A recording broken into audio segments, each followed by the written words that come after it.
Halo teman-teman, Assalamualaikum warahmatullahi wabarakatuh. Salam sejahtera untuk kita semua.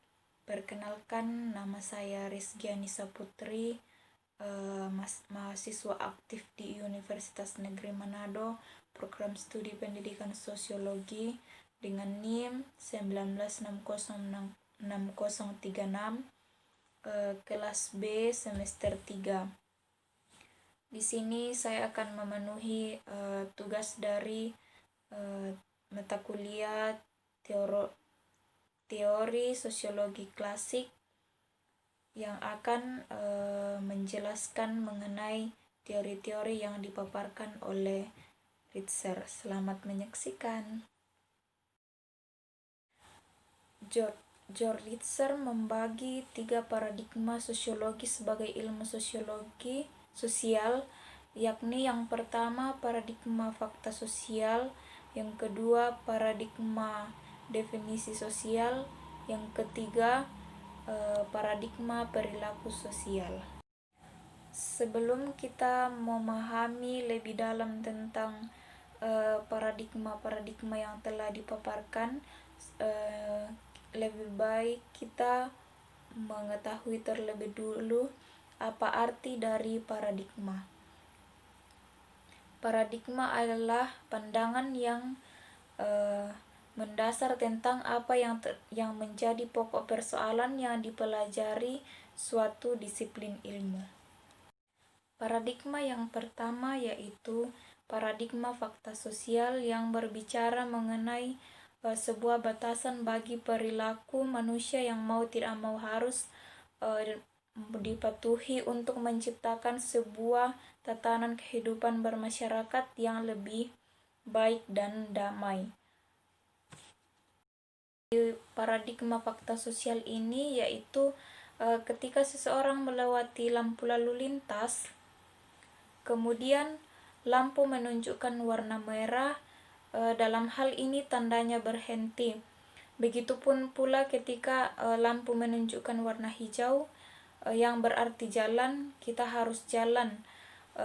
Nah, begitulah salah satu fakta sosial. Paradigma fakta sosial ini mempunyai 4 teori. Teori yang pertama yaitu teori struktural fungsional, yang berarti cenderung memandang bahwa fakta sosial saling terkait erat dan bahwa keteraturan dipertahankan dengan konsensus umum. Contoh dari teori ini yaitu pemerintah yang mendirikan sekolah dalam rangka menyelenggarakan pendidikan untuk warganya guna untuk mengurangi pengangguran yang ada di dalam masyarakat, atau pemerintah menciptakan lapangan kerja untuk mempekerjakan seseorang yang telah lulus dari suatu sekolahnya. Teori yang kedua yaitu teori konflik, menekankan ketidakaturan di antara berbagai fakta sosial maupun konsep bahwa keteraturan dengan kekuatan paksaan dalam masyarakat. Contoh dari teori konflik yaitu seperti pelanggaran lalu lintas. Di sini kita bisa melihat norma hukum yang mana masyarakat masih saja melanggar, seperti tidak membawa SIM, tidak memakai helm, atau sejenisnya. Teori selanjutnya yaitu teori sistem yang menekankan pada suatu kesatuan yang berdiri dari komponen atau elemen yang dilakukan bersama untuk memudahkan aliran informasi yang terdapat di dalam masyarakat. Contohnya yaitu suatu organisasi penyiaran berita yang bekerja sama untuk memberikan informasi yang baik. Kemudian teori yang keempat yaitu teori sosiologi makro, yang Topik kajiannya menempatkan waktu dan ruang mempunyai pengaruh terhadap manusia. Contohnya yaitu apabila seseorang memandang hidup keseluruhan bermasyarakat sebagai akibat suatu proses perkembangan yang berjalan sendiri.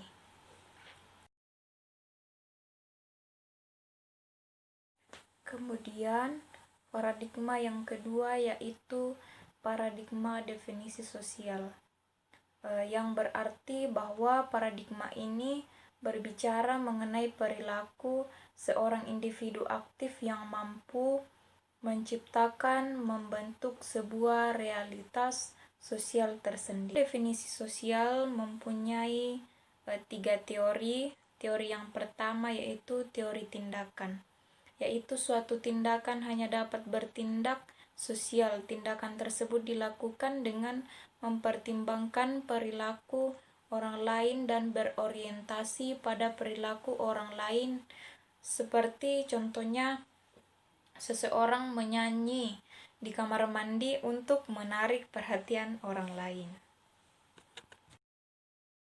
Kedua, teori interaksi simbolik.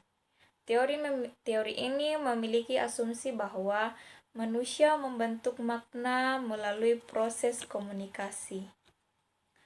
Contohnya yaitu dengan berkomunikasi, individu di dalam kelompok atau di dalam masyarakat merasa bahwa interaksilah yang akan menjadi kesatuan, yang akan menjadi pedoman di dalam suatu masyarakat tersebut. Kemudian teori yang ketiga yaitu teori fenomenologi. Secara umum dikenal sebagai pendekatan yang dipergunakan untuk membantu memahami berbagai gejala atau fenomena sosial dalam masyarakat. Nah, contoh dari teori fenomenologi ini yaitu interaksi sosial terjadi melalui penafsiran dan pemahaman tindakan masing-masing baik antar individu maupun kelompok. Selanjutnya, paradigma yang ketiga atau yang terakhir yaitu paradigma perilaku sosial. Fokus utamanya paradigma ini yaitu pada hadiah atau penguatan yang menimbulkan perilaku yang tak diinginkan.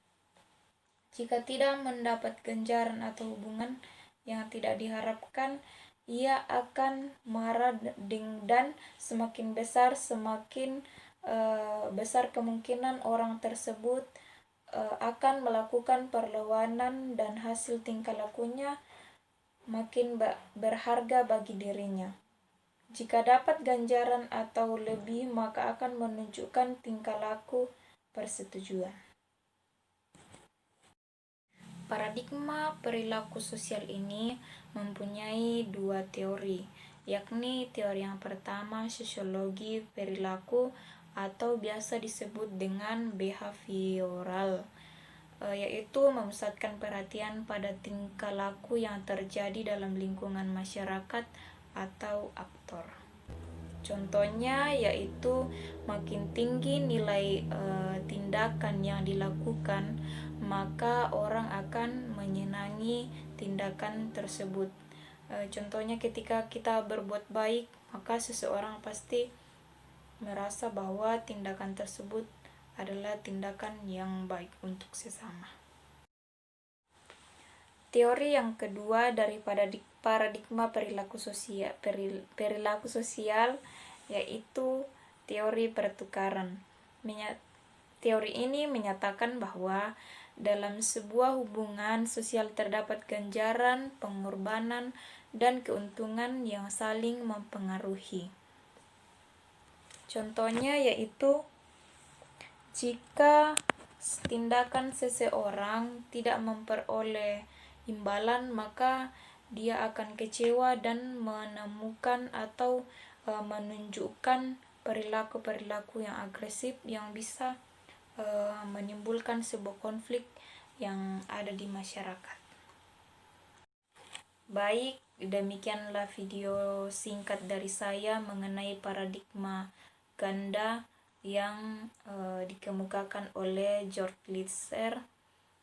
Saya mengucapkan banyak terima kasih kepada teman-teman yang sudah menonton ya maupun yang ikut berpartisipasi sehingga video ini boleh berjalan dengan baik. Saya akui bahwa video ini masih banyak kekurangan, namun kita tahu semua bahwa kita masih dalam proses belajar.